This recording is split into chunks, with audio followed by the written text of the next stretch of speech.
How has London managed to retain its crown as the theatre capital of the world? Why is that? How? Yeah. Because you mentioned people thinking about leaving. Thankfully, in the theatre world, they're not. From the Macintoshes to the Andrew Lloyd Webbers, these are people who invest. Sonia Friedman in our great theatres. And one of the points I made to the previous government that frustrated me is they didn't realise the impact we have for the good around the country, because we subsidise theatre, national theatre, ballet, Royal Opera, English National Ballet. But also the commercial theatre.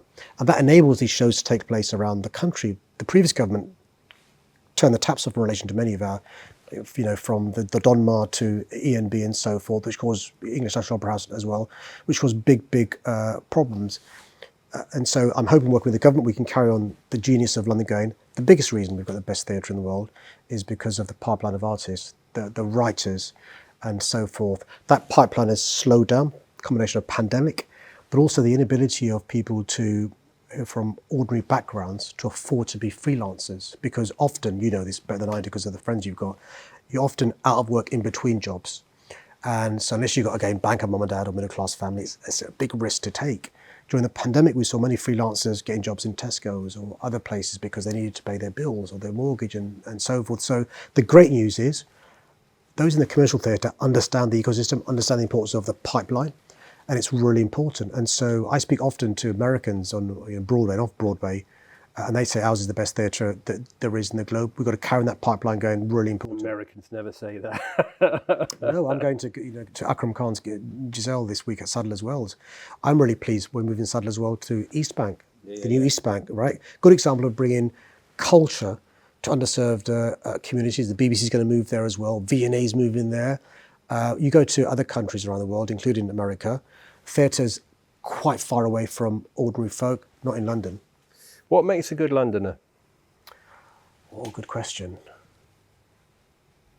I've always thought, and I talk about this a lot, something I call the London promise, which is you work hard, you get a helping hand, you can achieve anything. I think what makes a good Londoner is that work ethic, wanting to do well. Nobody comes there to sit in their bum. You want to do well. Whatever job you do, you want to give it your utmost. But also in London, I think what we do, which is really remarkable when I visit other parts of the country, other parts of the world, is we don't simply tolerate difference. We respect it, we embrace it, we celebrate it, which is very different to tolerating difference. You tolerate a toothache or a backache. I don't want to be tolerated as somebody who's different, and that's a lovely joy of being a Londoner. You understand that when it comes to being a Londoner.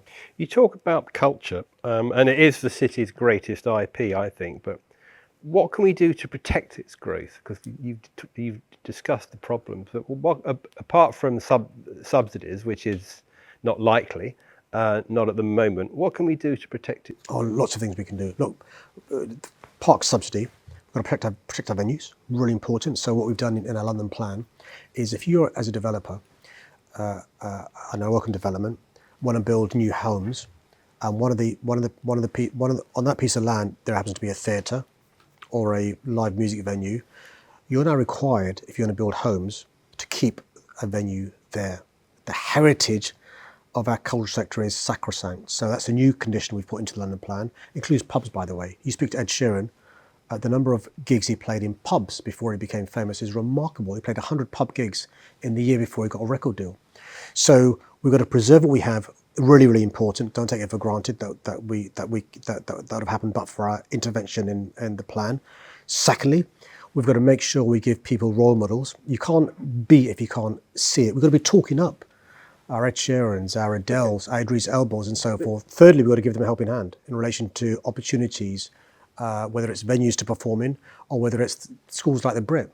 Whether it's one of Keir's passions to make sure children who can't afford to play an instrument at schools get to play an instrument at schools, because you never know who the next Idris Elba is going to be, who the next Adele is going to be, who the next Ed Sheeran is going to be. By giving everyone an opportunity, free musical instruments, we've got the music fund, which gives you free tuition if you're somebody who's gifted and talented and so forth. That's really important. No, your pipelines are very good, but you talk about culture and you espouse culture, and I firmly believe that you believe what you say, but culture is not part of this government's manifesto. They've been very quiet on culture, and if you look at what happened with the likes of Bailey Gifford, where they were forced to withdraw funding from Hay, from Cheltenham, from Edinburgh, etc., etc.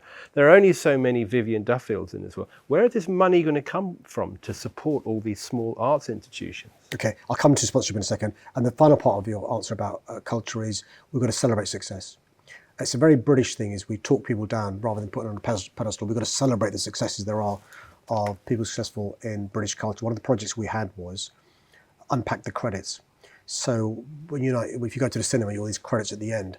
How many people know in our city, across the country, that actually a successful film requires accountants and carpenters and costume makers and so forth, so forth. So that's part of the equation as well. In relation to financing culture, look, there are some things which have got to wash their face. Some things that need to make a profit, some things that need to be subsidised. Whether it's taxpayer, very difficult because of the state of the economy we've inherited, or the private sector, really important in my view. There are questions about the sort of sponsorship that cultural places take money from. That's really a question for them. I think it's wrong for me as a politician to dictate to you, who's somebody trying to make ends meet, trying to build an extension to your gallery and so forth, what you can and what you can't do.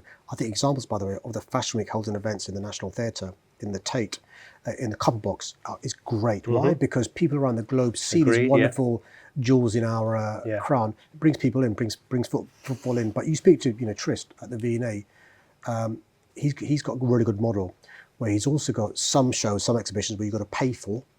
Whether it's the current Naomi Campbell show, whatever, that helps cross-subsidise other parts of the V&A. You speak to Lloyd Dorfman at the Royal Opera House. He relies to a huge amount on philanthropy, as you know, as well as patrons paying for theatre prices there. I am concerned, though, and it's been said by actors as well. The cost of tickets has gone up and up and up. The reason why it's gone up and up and up, frankly speaking, is because they've got to make ends meet, and that's a real source of concern. So we're working with theatres, by the way, things like the Monday deal and other deals to make sure theatre's accessible to people from different backgrounds. I've always instinctively felt that London is a far more exciting city than New York.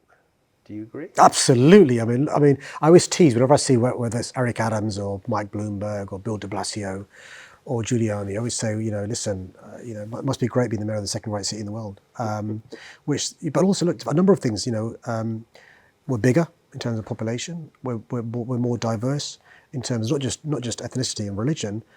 But look at our city. It's not just finance. It's not just higher education. It's not just culture. It's not just tech.